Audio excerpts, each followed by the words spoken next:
नमस्कार दोस्तों, मैं सिद्धार्थ आप सभी का अदीसी वे स्टोरीज बिगिन में बहुत बहुत स्वागत करता हूं। श्रीमद् भगवद गीता के उद्घोषक, इसके प्रवर्तक, इसके जनक, इसको कहने वाले भगवान श्री कृष्ण को सभी लोग अपने अपने ढंग से, अपने अपने मन के अनुरूप अपना मानते हैं।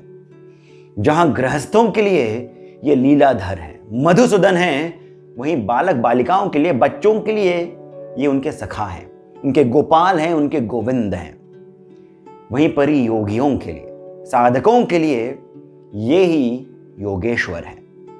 अब यदि मैं ये कहूं कि महादेव जो हैं वो भी योगेश्वर हैं, तो इस बात को हम सहजता के साथ में स्वीकार करते हैं, क्योंकि हमने उनके जितने भी चित्र देखे हैं, इनके बारे में जितनी भी कथाएं सुनी हैं, पढ़ी हैं, उनमें हमने ये पाया है कि अधिकतर ध्यान मुद्रा में ही रहते हैं। अब यहीं पर ही आगे चलकर मैं ये कहूं कि महादेव ब्रह्मचारी भी हैं, तो इसको भी हम बिना किसी संकोच के स्वीकार कर सकते हैं। वो इसलिए क्योंकि हम ये जानते हैं कि भले ही इनकी 2 पत्नियां रही हैं, परंतु जो इनके पुत्र रहे हैं, इनके 2 से अधिक पुत्र हैं, परंतु जो इनके 2 पुत्र प्रचलन में हैं, सामान्य ज्ञान में हैं, ये दोनों ही बहुत ही अलग प्रक्रिया से पैदा हुए हैं। एक भगवान श्री गणेश, जिन्हें माता पार्वती ने जन्मा है कृष्ण शक्ति के साथ, और दूसरे जो कि महादेव के तेज से उत्पन्न हुए हैं, जिन कृतिकाओं ने पाला, वो भगवान कार्तिकेय। ये दोनों ही महादेव के पुत्र सामान्य रिप्रोडक्टिव प्रोसेस से उत्पन्न नहीं हुए, यानी कि किसी भी सेक्सुअल प्रोसेस से ये उत्पन्न नहीं हुए, और इसीलिए हम ये मान लेते हैं, समझने में कोई दिक्कत नहीं होती है कि महादेव जो हैं ये ब्रह्मचारी है। परंतु ऐसा ही यदि मैं भगवान श्री कृष्ण के लिए कहूं तो यहां पर थोड़ा इस बात को मानने में हमें अचरज होगा, थोड़ी सी ये वाली बात हमें अटपटी सी लगेगी। और यही प्रश्न राधा जी ने भी पूछा था। प्रश्न क्या था कि जब श्री कृष्ण की 8 पटरानियां थी, ये भगवान विष्णु का मनुष्य अवतार थे, ये मानवीय रूप में आए थे, तो फिर इनके इतने पुत्र होने के बावजूद भी, इनकी 8 पटरानियां होने के बाद भी श्री कृष्ण ब्रह्मचारी कैसे हुए? और ये प्रश्न राधा जी ने पूछा था दुर्वासा मुनि से। ये पूरा प्रसंग क्या है, यही आज का हमारा विषय है, यही आज की कथा है। बस इस वीडियो को आप तुरंत ही लाइक करिए, शेयर करिएगा, इस वीडियो के अंत में कमेंट करके बताइएगा कि आपको ये कैसा लगा। हमारे साथ में जुड़े रहिए, कहानी अभी बस आरंभ हो रही है। अदीसी वे स्टोरीज बिगिन। दोस्तों, ये कथा गोपाल उत्तर ताप्योपनिषद से है, यानी कि जितने भी उपनिषद हैं उनमें से एक उपनिषद है गोपाल उत्तर ताप्योपनिषद, जिसमें इस कथा का विस्तार से वर्णन किया गया है। हुआ यूं था कि गोपियों के मन में एक बार एक जिज्ञासा उत्पन्न हुई। एक प्रश्न आया कि ऐसी कौन सी विधि हो, ऐसा कौन सा विधान हो, कौन सा कार्य हो जिसको करके मनुष्यों को चारों ही पुरुषार्थ की प्राप्ति हो जाए सहजता के साथ, यानी धर्म, अर्थ, काम, मोक्ष, इन चारों की प्राप्ति, इनकी तृप्ति मनुष्यों को सहजता से हो जाए। अब सभी प्रकार के प्रश्नों का उत्तर, सभी समस्याओं का समाधान केवल एक ही के पास है। तो इन गोपियों ने भी अपने मनोयोग से उन्हीं एक का ध्यान किया, और तुरंत ही वही एक परम पुरुष भगवान श्री कृष्ण गोपियों के समक्ष उपस्थित हो गए। मुस्कुराते हुए इन्होंने गोपियों से प्रश्न किया कि बताइए आपकी क्या समस्या है, जिस पर गोपियों ने भगवान श्री कृष्ण के समक्ष अपना वही प्रश्न रखा कि हे मधुसूदन, हे केशव, कृपया ये बताइए कि ऐसी कौन सी विधि हो जिसे चारों ही पुरुषार्थ की प्राप्ति सहजता से हो जाए। इसको सुनकर भगवान श्री कृष्ण ने पहले तो गोपियों का धन्यवाद किया। उन्होंने कहा कि गोपियों, आप तो स्वयं इस भव सागर को पार कर चुकी हैं।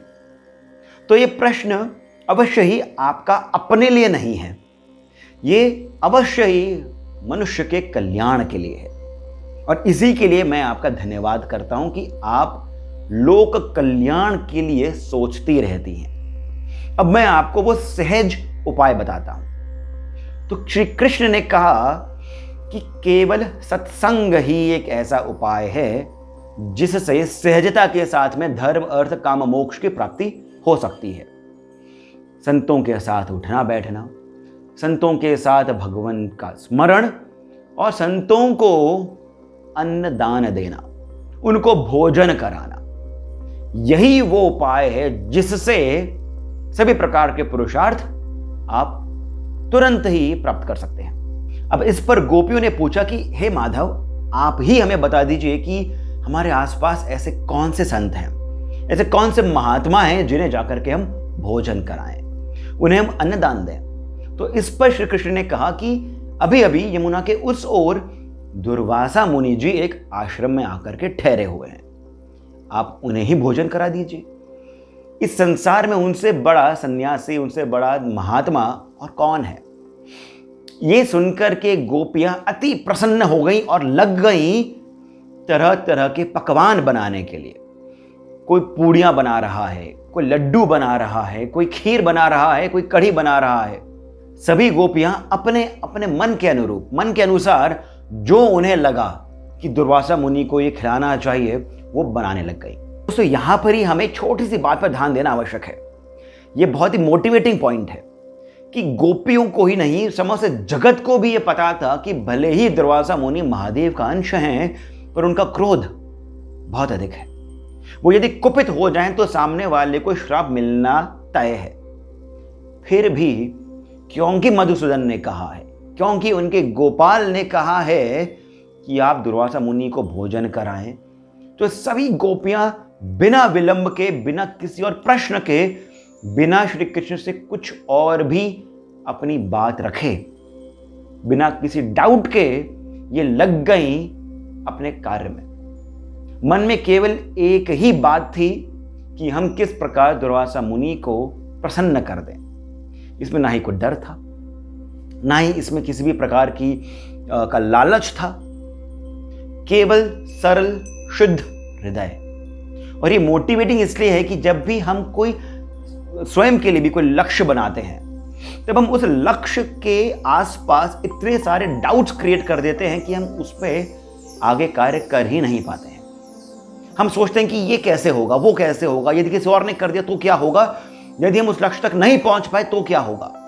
और इतनी सारी बातों को सुन करके, सोच करके, खुद ही अपने आप को बोल करके हम कैसे ये बात मान सकते हैं कि हम उस लक्ष्य तक पहुंच ही जाएंगे। यही हमारे साथ जीवन में भी होता है। परंतु गोपियों में ऐसा कोई डाउट था ही नहीं। वो तो लगी थी तरह तरह के पकवान बनाने के लिए जिससे दुर्वासा मुनि प्रसन्न हो ही हो।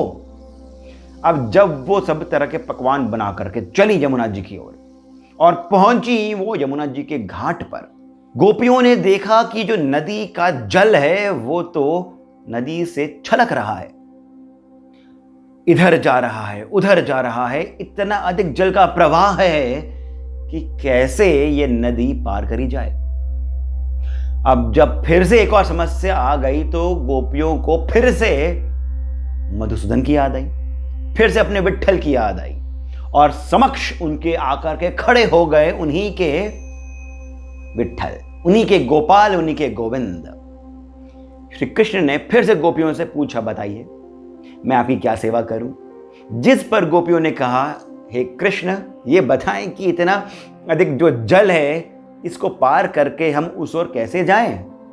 तो श्री कृष्ण ने कहा, गोपियों, आप यमुना जी से केवल इतना कह दीजिए कि यदि हमारे कृष्ण, यदि हमारा गोपाल ब्रह्मचारी है तो आप हमें नदी से ही रास्ता दे दें उस ओर जाने के लिए। अब दोस्तों, जो गोपियां थीं वो उस ओर जाने के लिए इतनी अधिक उत्सुक थीं कि उन्हें भगवान श्री कृष्ण की ये बात जरा सी भी अटपटी नहीं लगी। उन्होंने सुना कि चलो समाधान मिल गया, उन्होंने यमुना जी से प्रार्थना करी कि यदि हमारा गोपाल, यदि हमारा कृष्ण ब्रह्मचारी है तो हे देवी आप हमें रास्ता दें। और देखते ही देखते यमुना जी का पानी दोनों ओर से अलग हो गया, गोपियों को रास्ता मिल गया। वो चल करके नदी को पार कर पहुंच गई उस ओर। वहां देखा कि एक बहुत सुंदर आश्रम है। आश्रम में विराजमान है महादेव के अंश परम तेजस्वी दुर्वासा मुनि। दुर्वासा मुनि के समक्ष पहुंच करके गोपियों ने उन्हें प्रणाम किया और कहा कि हे भगवान, हमारे माधव ने हमें बताया है कि यदि हम आपको भोजन कराएं, यदि हम आपको अन्नदान दें तो हमें सभी प्रकार के पुरुषार्थ प्राप्त हो सकते हैं। धर्म, अर्थ, काम, मोक्ष की प्राप्ति आप जैसे संत महात्मा को भोजन कराकर अवश्य ही प्राप्त हो सकती है। अब इस पर दुर्वासा मुनि ने कहा, यदि माधव ने कहा है तो ऐसा ही होगा, हो ही सकता है। केशव है, वही मधुसूदन है, वही विष्णु है। यदि वो ऐसा कह रहे हैं तो फिर मैं इससे इतर और क्या ही कह सकता हूं। अब ये सुनकर गोपियों ने बड़ी ही प्रसन्नता के साथ जो जो भोजन वो लेकर के आई थी वो दुर्वासा मुनि के सामने रख दिया। अनेकों प्रकार के पकवान, कहीं पर पूड़ी है, कहीं पर जलेबी है, कहीं पर खीर है, कहीं पर मालपुआ है, कहीं पर गुलाब जामुन है, न जाने कितने प्रकार के पकवान सभी गोपियां अकेले दुर्वासा मुनि के लिए लेकर के आई थी। दुर्वासा मुनि ने यहां से पूड़ी उठाई, यहां से खीर में डाली और अपने मुंह में डाल लिया। फिर गुलाब जामुन लिया, जलेबी ली, रोटियां ली, दाल लिया, चावल लिया, कड़ी ली, जितना भी खाना था दुर्वासा मुनि ने देखते ही देखते सब कुछ चपत कर दिया। सब उनके मुख से होता हुआ उनके उदर में पहुंच गया। एक एक दाना दुर्वासा मुनि के मुख में प्रवेश कर गया। बड़े प्रसन्न हुए वो। उन्होंने गोपियों को भर भर के आशीर्वाद दिया और फिर गोपियां भी बड़ी प्रसन्न हो गई और वहां से जाने के लिए वापस अपने घर के लिए वो निकल पड़ी। तभी राधा जी के मन में यह प्रश्न आया कि हे भगवान, हम वहां से इस ओर तो आ गए, पर अब यहां से उस ओर कैसे जाएं? अब इस पर दुर्वासा मुनि ने कहा,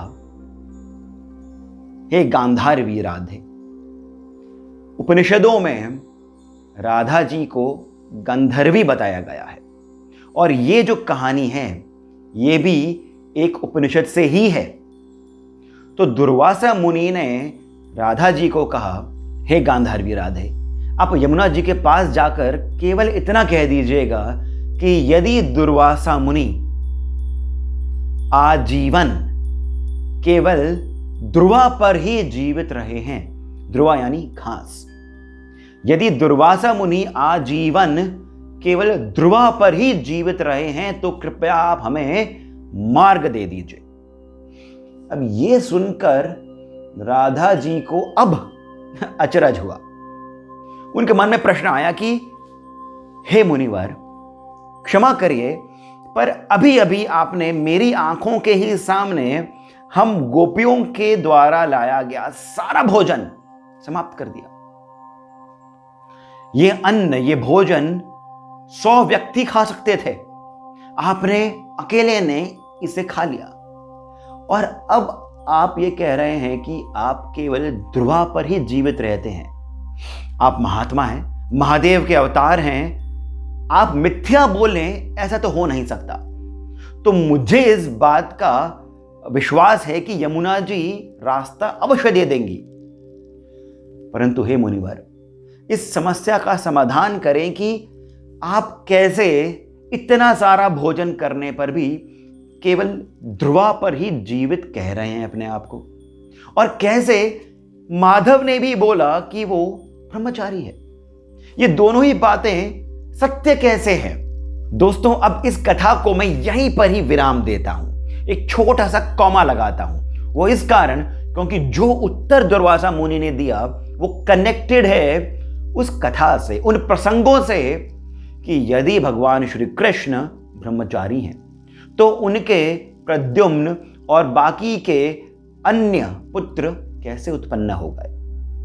केवल इतना ही नहीं, उसके बाद एक और हम कथा करेंगे, कुछ और रहस्य भगवान श्री कृष्ण के बारे में जानेंगे।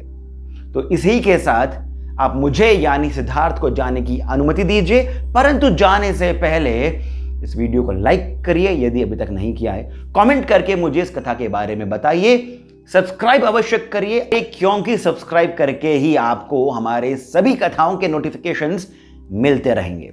बेल आइकन पर भी आप हमें क्लिक करिए और साथ ही साथ अपना श्री सहयोग हमें देना न भूलें। डिटेल्स डिस्क्रिप्शन बॉक्स में दिए गए हैं। आपसे जाने की पुनः मैं अनुमति लेता हूं। मुझे यानी सिद्धार्थ को आप आज्ञा दीजिए। धन्यवाद। A DC where stories begin.